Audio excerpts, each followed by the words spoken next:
Hello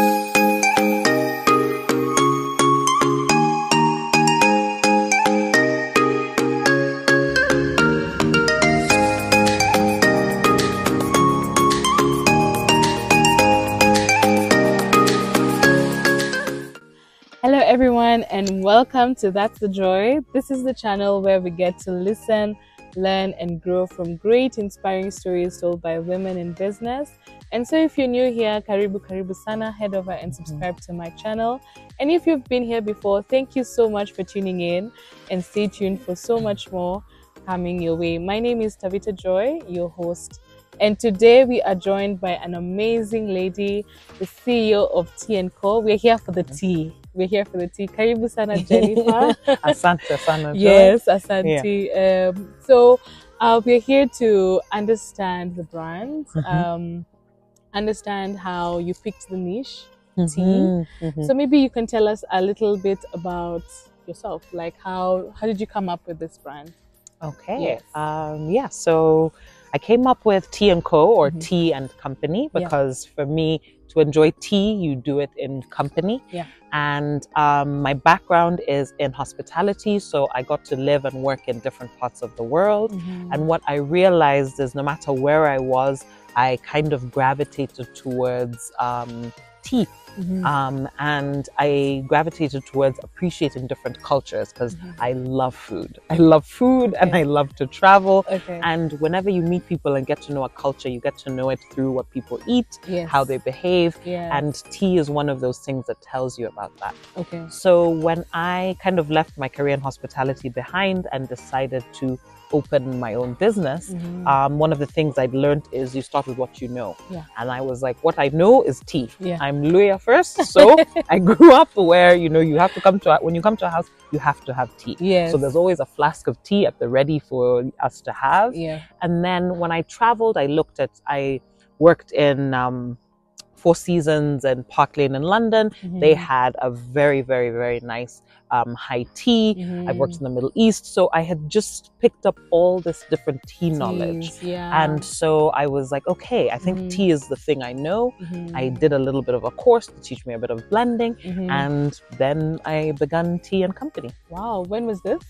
So I began Tea and Company. So there's two chapters to Tea and Company. I had gone to the States. I was doing an MBA in entrepreneurship because when I had started to do a business in food, I realized I didn't know how to cost things. It was not working.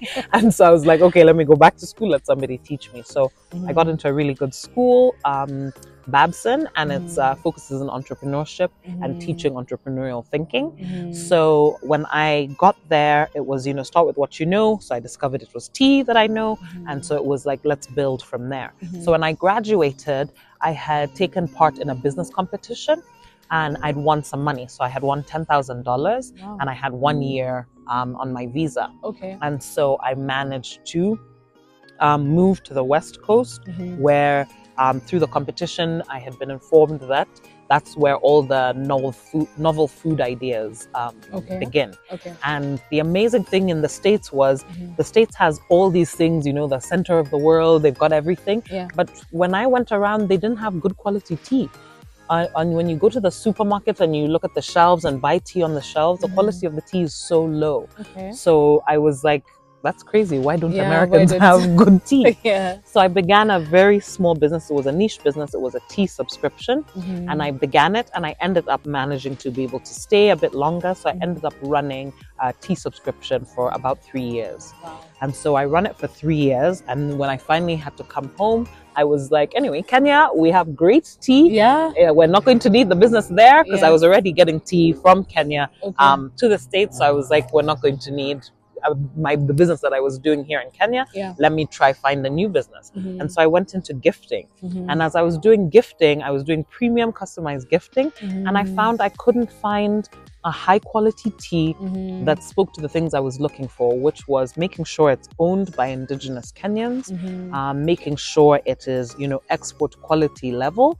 And at the time, I know now Melvin's is doing orthodox tea, but at the time it wasn't. So for me, I now found the gap in the market and I got excited because I get to do the thing I love. And so I launched Sipp. Wow. And so that's how Sipp, the tea brand, was born. And I incorporated Sipp into T&Co because the goal of T&Co is to do all the things around tea. It's about tea and company as you drink it, but all the things that come with tea. So that's T&Co. Okay. And what are the main three? You said you have three main brands, like in Sipp. There are three main blends that you really push for. Yeah. Which ones are this? Well, yeah. So we've managed to grow our line of blends. We have now 6, but we started with 3 of them, and 2 of them are still our best sellers. Okay. And so the first one is Nairobi Chai. Nairobi Chai. That's a tea inspired by Nairobi. It's a black tea with 7 different spices, so it's like a masala tea, and that's our #1 bestseller. Okay. And then we have so it's like you can use it for dawa, like the way you make. So you can use it. No, I'd say actually our second bestseller, turmeric tonic. Okay. That would be the one you can use for dawa. And so if you look here, this is the Nairobi Chai.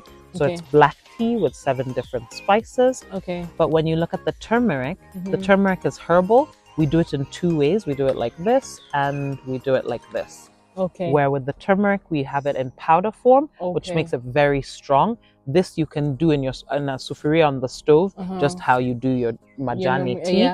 And then this one is loose. This one is a bit more mild, and this one it would be exactly like a dawa, where you put lemon and honey inside it. Okay. Yeah. Okay. And then this one, you have milk. You can put milk in. Okay. So which one is your favorite? My favorite is Nairobi Chai. Is Nairobi Chai? Yes. Yes. And it answered the things for me, because I find in a tea bag, when you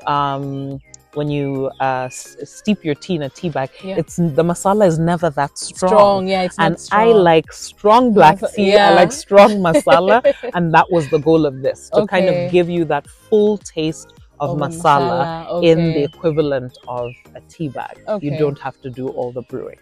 Yeah, and so you can actually add milk to it. Yeah, and then this other line. And so the other line, everything that comes in green are pure teas. So we have white silver tips tea. It's currently the most premium tea we're growing in Kenya. Green tea, purple tea, and black tea. And we've expanded the line since then. But these are like the signature teas we began with. And so we have our sampler kits so people can get a range of our most popular teas. So maybe let's talk about the financial bit.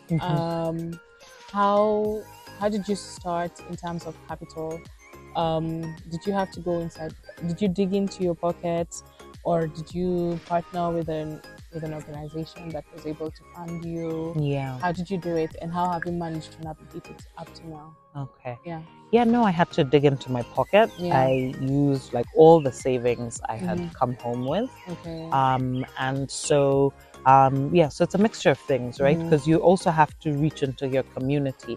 So after living away from home for more than 10 years, I had to move into my parents' house. So it's going back home, adjusting to living with your parents again, which, is its own thing. Yes. But that kind of allowed the money that I had to be focused just on the business, because I'm ensuring I'm not paying rent or having to buy my meals. So that was a huge saving. And, you get to not think about that and actually focus on testing the business out, trying to grow. So I started with that. And then also reaching out to friends and family. So it's the friends that will recommend you.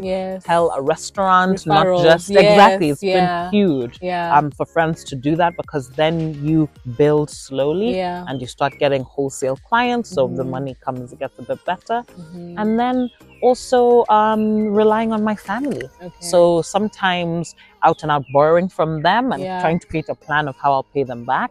Sometimes them actually just being like, you know what, for this market where you're going to sell, we'll take care of your market fees, or we'll, volunteer and take care of the transport. And so things like that. It is a blessing. It is a blessing, because I can't imagine doing it any other way. You kind of rely on your community. I relied on my cousins. I relied on all my friends. And did you have a moment where you had fears, doubts, how to move forward and expand the brand? Always. Yeah. I can't think of any part of my entrepreneurial journey that did not include fears, questioning yourself. You've made a decision. I'm an anxious person, or even just through doing this company, it has made me more anxious. And I think it's part of the process. And it's always interesting. It's like you get to know yourself even better. I've always been a person who has thought I'm quite self-reflective. I know who I am.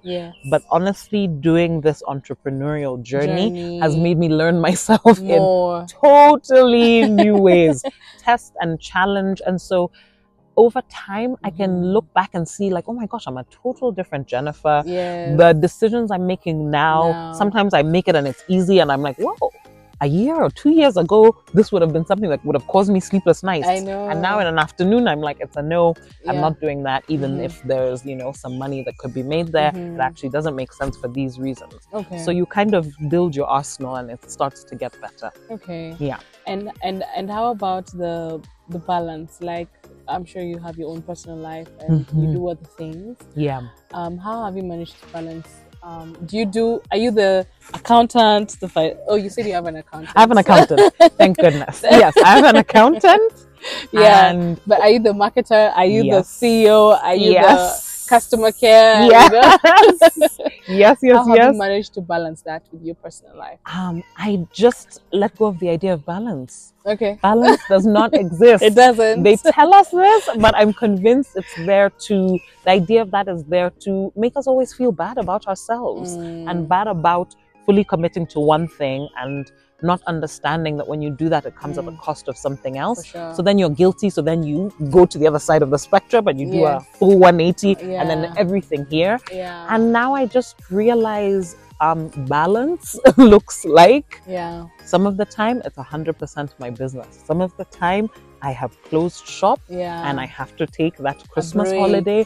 And now it's not 2 weeks, now it's going to be 3 weeks. And that is that time and treat it as sacred. And I'm always guilty of a little email on the side or somebody message about something or maybe I can get them that order and now it just has to be a total no. Ignore the message or send a text just being like, we will open on this date and that is it. And that's been very hard to do, but it's one of those things where, as I'm saying, over time, I'm getting better and better at it because I realize I do want a personal life that is vibrant, not it's the thing I do after all the business hours. And so I think, you take things as a season. As they come, And how about backlash from the industry?